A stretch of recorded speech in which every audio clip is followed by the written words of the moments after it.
I was so honored and proud to be a New York State delegate for our next president, with Vice President Kamala Harris ascending to her black job. She posted the phrase black job on her own post. And then Brandon Gill read it back to her. And then suddenly she wanted to, of course, blame Trump here, guys. Ms. Wiley, I have a couple questions for you. Do you still believe in defunding the police?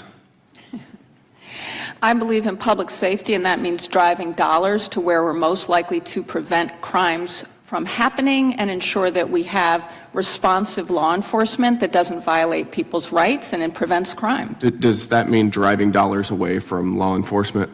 It means making sure we're driving dollars to the things that support public safety, and that's a variety of things. So possibly away from law enforcement. Well, I think we have law enforcement. We have talked about the need for law enforcement, particularly when we're fighting hate and bias crimes, which have more than doubled in this country since 2015. Law enforcement is very important. So only in those circumstances, guys? I mean, don't get me wrong here. They're incredibly important, but you cannot negate the fact that there are much more like actively happening situations where law enforcement is in fact a necessity, but okay. During your mayoral race a few years ago, you said, quote, "I'm going to take $1 billion from New York City Police Department." Do you still think that's a good idea? Well, I'm here to talk about hate crimes, not my run for city. I stand by my run for mayor, and I appreciate the opportunity to try to drive dollars to public safety. You have to cut the police budget and change what we mean by policing. Do you still stand by that statement as well? I stand by the need to invest in community safety, to ensure that we have a vibrant civil rights community that is able to participate in keeping our community safe from hate and bias. Investing in community safety by defunding the police? I am here to say that I'm really grateful we have the Southern Poverty Law Center because it is doing work, including with law enforcement, you think defunding the police makes our community hate and bias crimes. I've got another question for you. By hiring some of the most deplorable people on earth, keeping them on your payroll. So whenever you need the token racist to do something absolutely heinous, you can get more donation dollars? Yeah, guys, they're doing a great job. What is a black job? You'd have to ask Donald Trump. I'm not sure what that means. I'm referring to a statement that you made a year ago on your LinkedIn. I was so honored and proud to be a New York State delegate for our next president, with Vice President Kamala Harris ascending to her black job. Donald Trump made a comment that was very stereotypical about black people, and it was a joke about his stereotypical statement about black people. What is a black job? You'll have to ask Donald Trump. I have to ask. Well, Donald Trump's not on the witness stand. So well, and I'm here to talk about hate crime, which I hope you want to talk about as well. The gentleman will yield. I can clarify that. No, I'd like to hear from the witness, but I appreciate it. Could Hillary Clinton have filled that black job? What you call you have to ask Donald Trump. Okay, thank you. I appreciate it. Dr. Swain, got a couple questions for you. And thank you again for being here. In your book, The New White Nationalism, which is excellent, you wrote that in 2002 there were approximately 2,000 KKK members. Okay, guys, hold on. I cannot let it go without finding the exact quote, because generally when people start speaking about things, they either misquote things or specifically omit things. So apparently in June 2024, during a presidential debate, he had made a claim that illegal immigrants were taking black jobs and Hispanic jobs. So what exactly is a black job? I have no idea, guys. Is this a black job? I don't know, guys, but let's break it down for a second here. Illegal immigrants are more likely to basically enter into like factory work and work that is kind of like low-skilled labor, but that term in itself is tricky, right? Because there is some skill obviously required to do it there, et cetera, et cetera. So I'm thinking that most likely they're referring to black and Hispanic jobs, meaning like factory work, like janitorial type of work, jobs that an illegal immigrant can definitely, in fact, potentially take over at any moment here.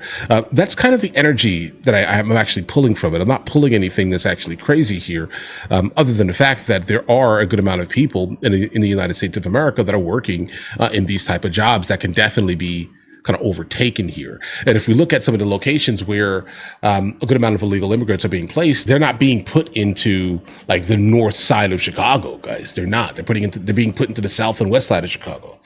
The overwhelming majority of these areas here are definitely, in fact, Black or Hispanic. Like it just feels like Trump speaking without legitimately caring about how you feel about his words. And okay. Sounds like you believe a large portion of them were paid informants. Do you think that the SPLC was involved back in 2002? Well, there was a scholar named Larry. If you can turn the mic on, please. There was a scholar named Larry Wilcox that I referenced, and he did research, and he was very critical of the Southern Poverty Law Center. And he said at one point that there were more paid informants than actually KKK members.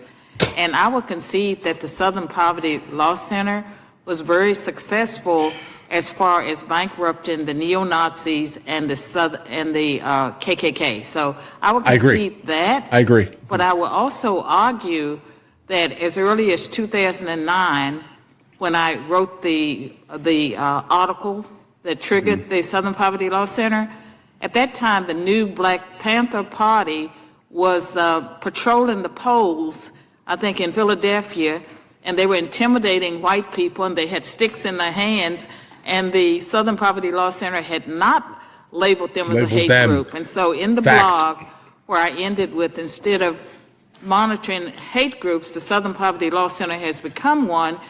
Instead of labeling or listing the new Black Panther Party, what they did, they went after Lou Dobbs, and they went after the Center for Immigration Studies, and anyone who questioned liberal immigration policies. So I remember many years ago, what Dr. Swain here is talking about is a very famous video that has circulated the internet. I'm not even going to kind of clip it into this video. I'm not going to promote the weirdo stuff here, guys. But basically, long story short, there was a guy, there were a group of guys, the new Black Panthers, not to be at all under any circumstance confused with the Black Panthers, completely different things. Understand this here. The new Black Panthers are like people who want to get rid of you because of the color of your skin. All right. The previous Black or the Black Panthers here, they basically hijacked their name and immediately kind of infiltrated the public psyche by utilizing the name of the Black Panthers when you're not anything like them. You're talking about the new Black Panthers. And these people here, if you have light skin, they want to basically delete you. That's kind of the methodology. In the video that she's talking about specifically, the Philadelphia video, right? Look for it. If you want to see it, you want to get enraged, it's how they're talking about deleting the young ones. I'm telling you. And you're right. The SPLC did nothing about that. They said they did not say that these individuals, right, were big bad guys. They didn't do that because of what reason? Let me know in the comments. I don't know. Guess it. At one time, the SPLC definitely, in fact, did so many great things. They got rid of the big bad guys. Okay, they did that. They, in fact, here. But then this is where the corruption steps in. This is where the old saying comes from here. Live long enough to see the good guys become the bad guys. That's the SPLC, right? Because think about it here. They had so much donation money coming in, helping causes. And when they started to realize that they could no longer prove that things were happening at the rate that they were once happening in the 70s, 80s, and 90s, et cetera, right? They had to start manufacturing people. So when you started realizing that they were paying all of these heinous people, okay, the troglodytes that were left over, okay, the leftover racists, okay, understand this here. They're paying them on payroll to go out and cause and wreak basic havoc on people so they can manufacture the event to pull in more donation dollars. Guys, live long enough to become the bad guy. But all right, listen, you guys all have an absolutely amazing day. Enjoy your day thoroughly. If you guys are new here, please like and subscribe. But in the meantime, guys, I'm going to go ahead and catch you guys, later.